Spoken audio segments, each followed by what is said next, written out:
Hallo, Femke hier. Het is een kwartier om 9 nieuws. En ik zil weer voor het eerst sinds een week hutrennen.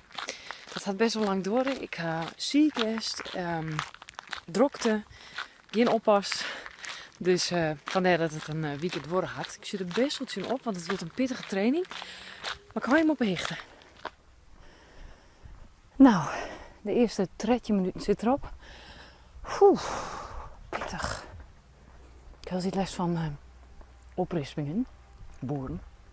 Ik weet net hoe het komt. Heel irritant. En ik ben een beetje duizelig.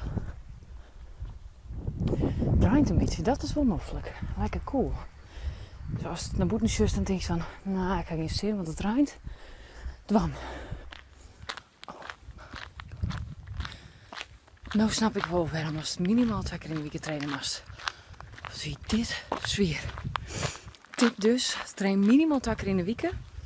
Als het echt net kan, dan is het overmacht. Maar als er eens een keer geen zin hast, maak je zin. Want als die 5 kilometer rennen was op 3 september, dan is dat toch wel handig om echt minimaal 2 keer in de week te trainen.